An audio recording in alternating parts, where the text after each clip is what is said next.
All right, the last section of notes that we're going to discuss is the political impacts of Reconstruction. Let me see if I can present. There we go. Okay, political impacts of Reconstruction. All right, so first we have the 10% plan. This was Abraham Lincoln's plan. So he wanted the states to proclaim amnesty, and then they would get, be able to rejoin the Union. This would help reunite the North and South, and it helped 4 million freedmen. The plan was that secession was constitutionally impossible, that the South never truly seceded. They placed blame on individuals and not the whole state. It also said that Confederates would be pardoned if they swore allegiance to the Unions. Now, this did not apply to high-ranking officials or those accused of crimes against prisoners of war. At least 10% of voters within a state took an oath of allegiance. It means the state can now form a new state government, gain representation in Congress, and rejoin the Union. Now, this is where we come in with the radical Republicans. They did not agree with Lincoln's plan. They wanted more severe punishment for the South. This was led by Massachusetts Senator Charles Sumner and Pennsylvania Representative Thaddeus Stevens. They proposed to remove all political power from former slaveholders. They also wanted African Americans to be given full citizenship and the right to vote. In July of 1864, Congress passed the Wade-Davis Bill. The bill proposed that Congress, not the president, was responsible for Reconstruction, which I agree with. Okay? Congress has more power when it comes to things like that. The president does not have power for this. They also declared the majority of voters within a state to take a pledge of allegiance. Lincoln, however, what you're going to learn in government is he used a pocket veto to keep the bill from passing. So a pocket veto is basically where Lincoln will, or not Lincoln, just any president, okay, they can kind of keep it off to the side, or basically let the congressional session run out of time, and then at the very last minute they can veto it or say, no, this is not going to happen. Why is that there? All right, the presidential reconstruction.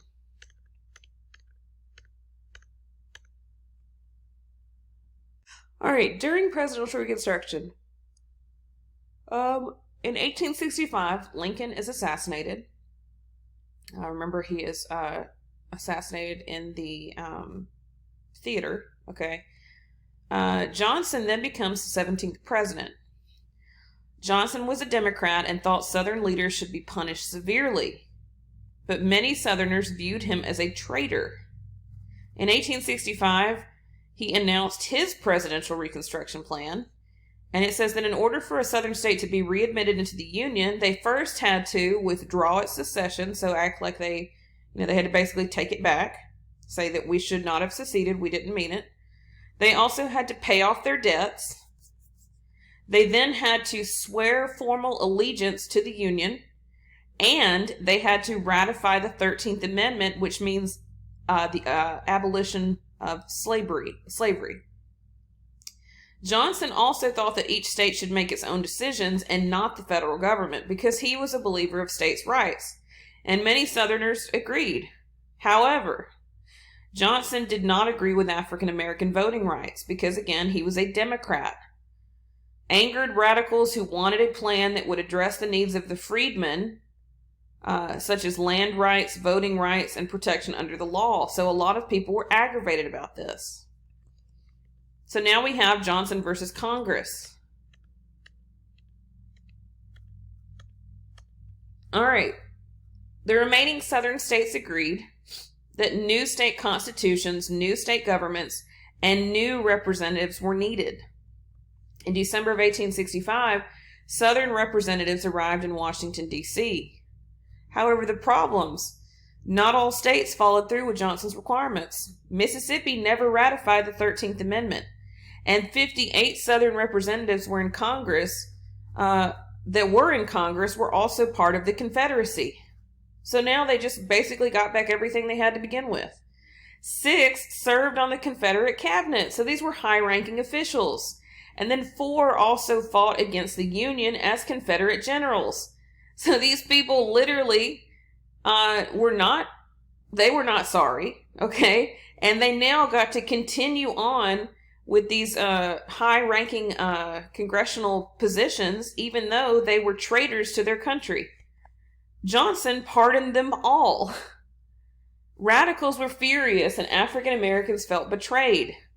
Johnson declared Reconstruction complete. So he never really dealt with it. Congress viewed the South the same as before the war, and they refused to admit the Southern representatives. So in February of 1866, they voted to enlarge the Freedmen's Bureau. It was established in March of 1865 to help freedmen, poor whites, and Native Americans affected by the war.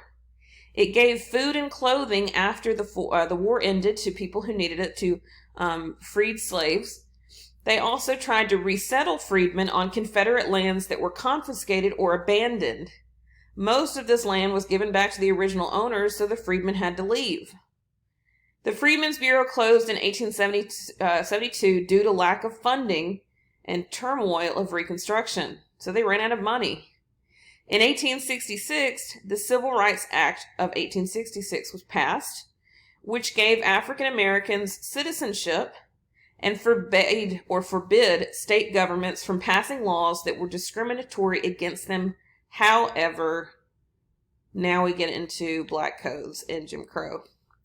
In 1865, Mississippi and Alabama had passed black codes which restricted African Americans' lives.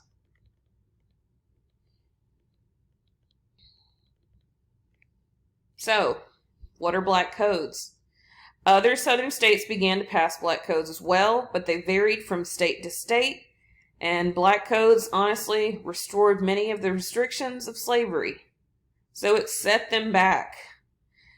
The black codes prohibited African Americans from carrying weapons, traveling without permits, owning land, serving on a jury, testifying against whites, and they also prohibited them from interracial marriage. Many states required African Americans to sign a yearly labor contract. If they refused, they could be arrested as a vagrant and fined or forced into unpaid labor. South Carolina prohibited African Americans from having a job other than a farmer or servant unless they paid an annual tax of $10 to $100. Now, please keep in mind, who were the people creating the black codes? Who were the people enforcing all of this? They were Southern Democrats.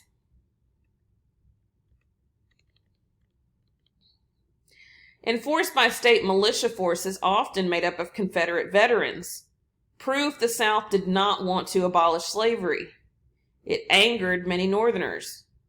Black codes were repealed by the end of 1866. However, now we get into Jim Crow laws, and that's going to last until the Civil Rights Movement in the 1960s. So Jim Crow laws separated whites and African Americans. We will later see a Supreme Court case, Plessy versus Ferguson, that decided this idea of separate but equal. But however, often African American facilities were inferior. If you've ever been to the African American History Museum, or the Civil Rights Museum, in Birmingham, they have a great setup that you can walk through. And it shows what some of these facilities look like back when the Civil Rights Movement was happening, and Jim Crow and separate but equal. So I highly recommend that you take a trip to the Civil Rights Museum in Birmingham if you have not already. So many freedmen could only get work as farmers or servants. And remember from the other slide, slideshow we looked at, sharecropping was also a part of it. Congressional Reconstruction.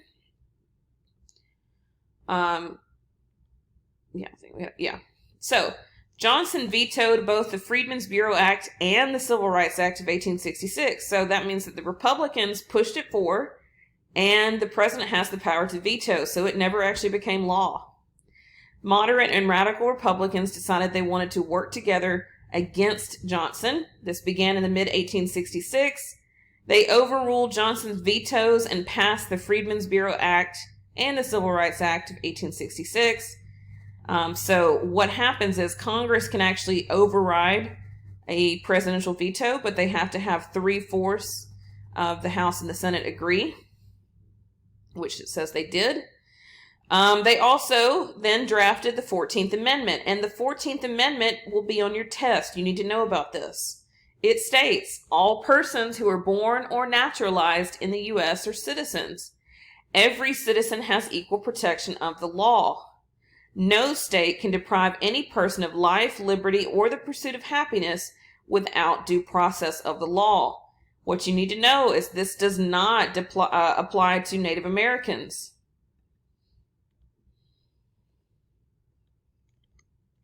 Congressional Reconstruction.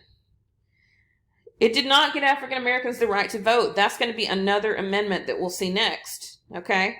However, if a state prevented any of its male citizens from voting, the state would lose a percentage of its congressional seats equal to the percentage of males who were not allowed to vote. I'll explain some of this in a little bit. The 14th Amendment did not allow most Confederate leaders to hold a federal or state office unless 2/3 of Congress voted to allow them. If Southern states accepted the 14th Amendment, they would be readmitted to the Union. President Johnson told Southern states to reject the amendment. Okay, because he was a Democrat. Again, he was on the Southern states side, the Southern Democrat side. All Southern states except Tennessee rejected it. The 14th Amendment was not ratified, which means it did not become part of the Constitution and was not law until 1868. All right, so notice here, this is another political cartoon. Elephant. All right, what does an elephant stand for? Those are the Republicans. That's kind of their mascot. It says, don't wake him up, and that's Congress and enforcing the law. Okay, so next. Congressional elections of 1866.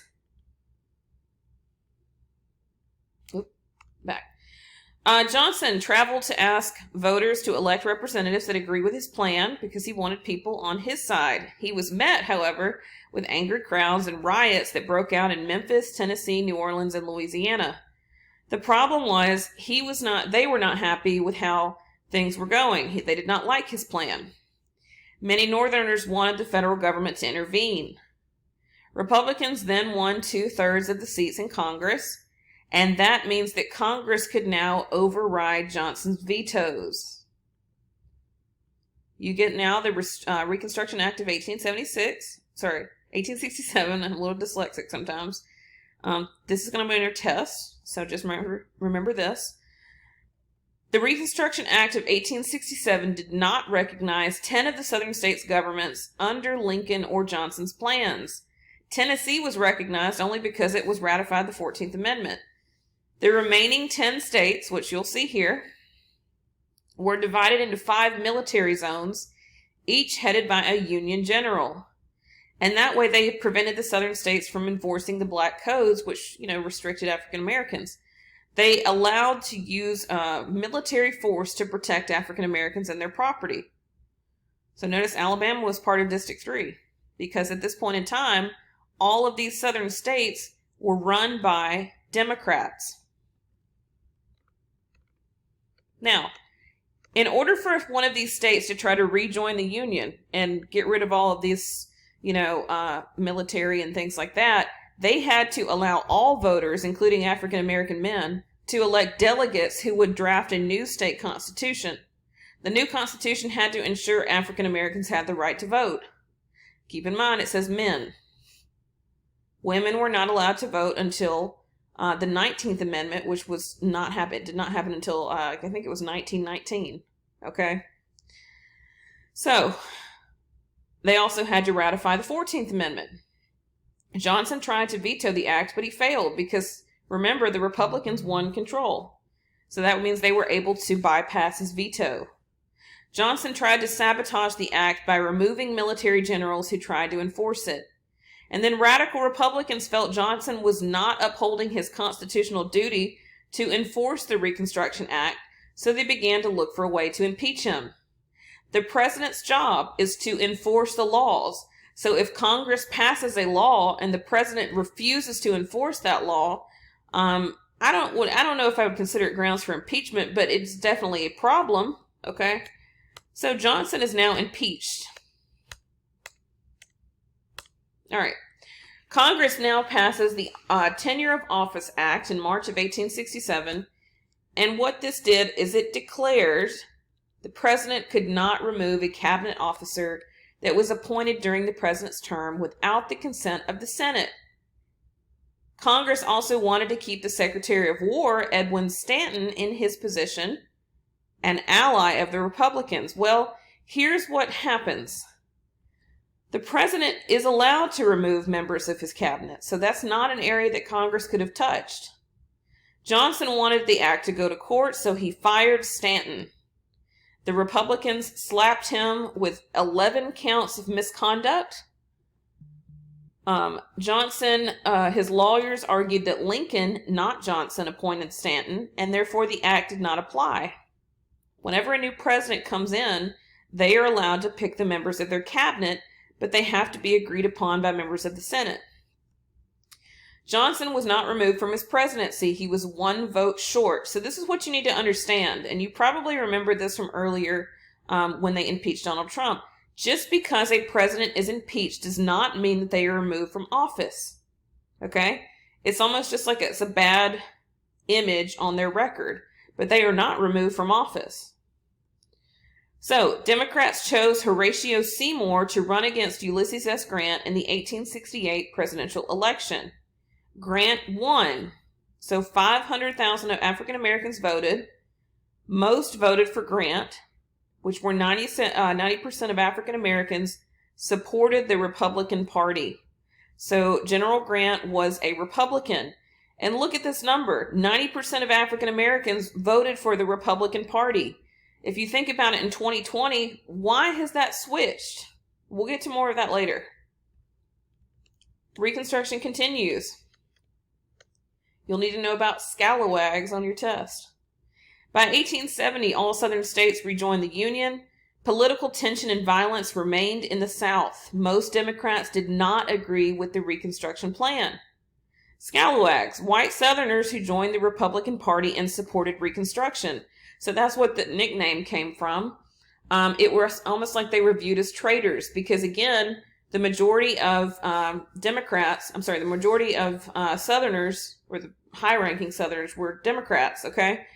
Some hoped to be voted into political office by African-American votes and then use their position for selfish reasons. However, others believed in Reconstruction and thought it would help the South rebuild and become industrialized like the North.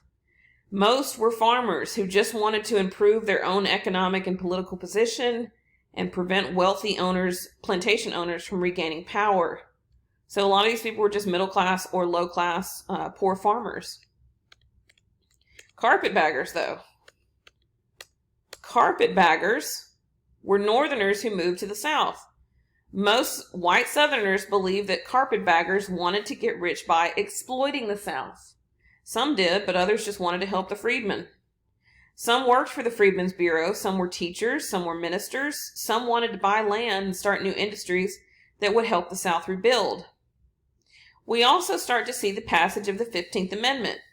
The 15th Amendment declared that no one can be prohibited from voting based on race, color, or previous condition of servitude. So that means that no matter if they were a slave or not, at this point, they have all been declared citizens, and therefore they are allowed to vote. It was ratified in 1870, and it increased violence towards local Republican leaders and African Americans. Because you saw on the other slide that the KKK would start to now harass any of these people who were trying to vote Republican. Congress, again, we saw this on the other slide, the Enforcement Act of 1870, which gave the federal government more power to punish white supremacists. However, they then declared that it was actually a state issue and not a federal issue. All right, so now we get into African Americans in office.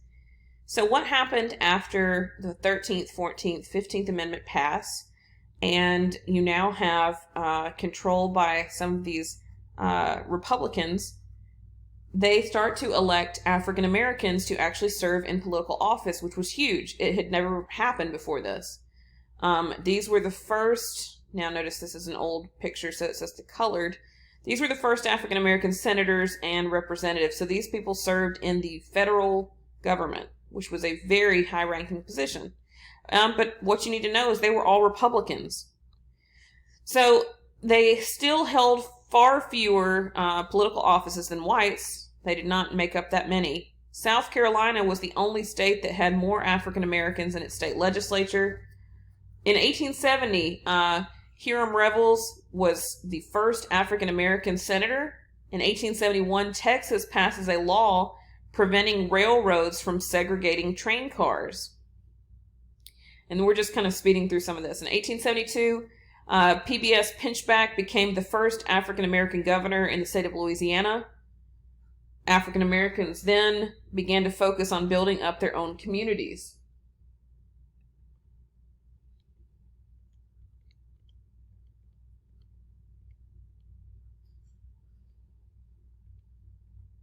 Now, what you see here is a shift in power.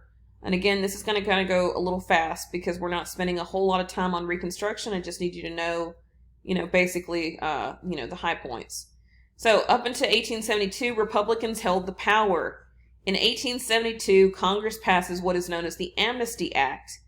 Amnesty is when you kind of pardon somebody, okay? So it says that it allowed 150,000 former Confederates the right to vote and hold political office. They were denied this under the 14th Amendment. Most, of course, were Democrats. Scandals plagued President Grant's presidency. However, he won re-election in 1872, but did not run in 1876.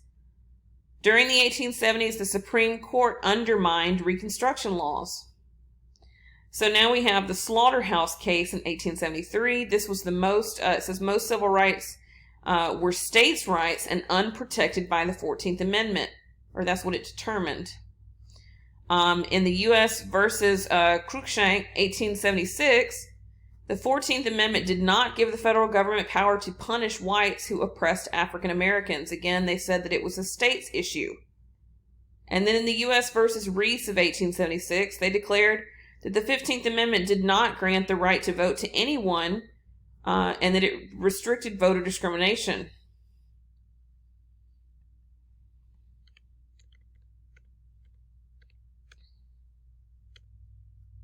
Okay, next. Many Northern voters began to focus more on economic problems and the corruption in Grant's administration.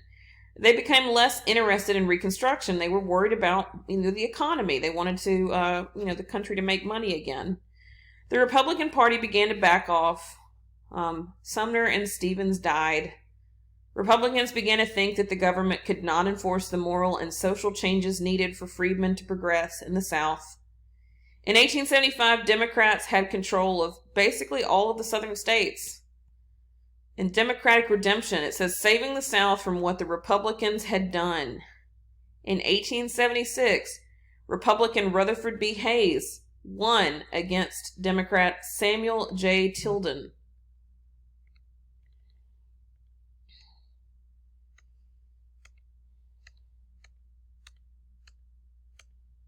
All right. Reconstruction ends. Tilden won the popular vote. However, he was one short for electoral votes, and 20 were disputed. Congress appointed a Republican majority committee to resolve it. What happens is, if there's ever a tie, or if there is ever a political election for the president that is undecided and they can't decide who won, it is up to the House of Representatives to determine the president. So Congress appointed a majority Republican committee to resolve it, and a Democrat majority House of Representatives would approve it. So what would happen?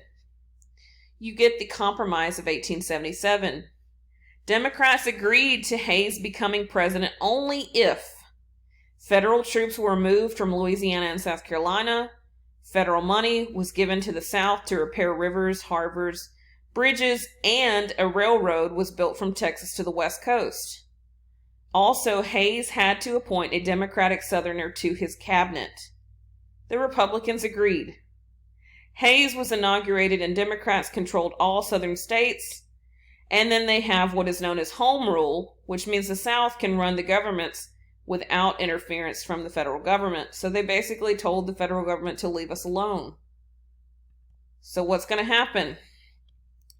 Democrats passed laws, again, no shocker, that restricted the rights of African Americans. They're not going to change. These Southern Democrats did not change. Democrats passed laws that took away social programs, cut taxes, and they even shut down public schools for African Americans. So, success or failure? What was successful and what was a failure? The failure: Congress failed to protect the rights of African Americans, which is the job of the government, is to protect the people's rights. And they failed here. The Supreme Court undermined the laws that were passed. And radicals failed to understand the deeply rooted racism that existed in the South and the violence it would bring. However, there were some successes.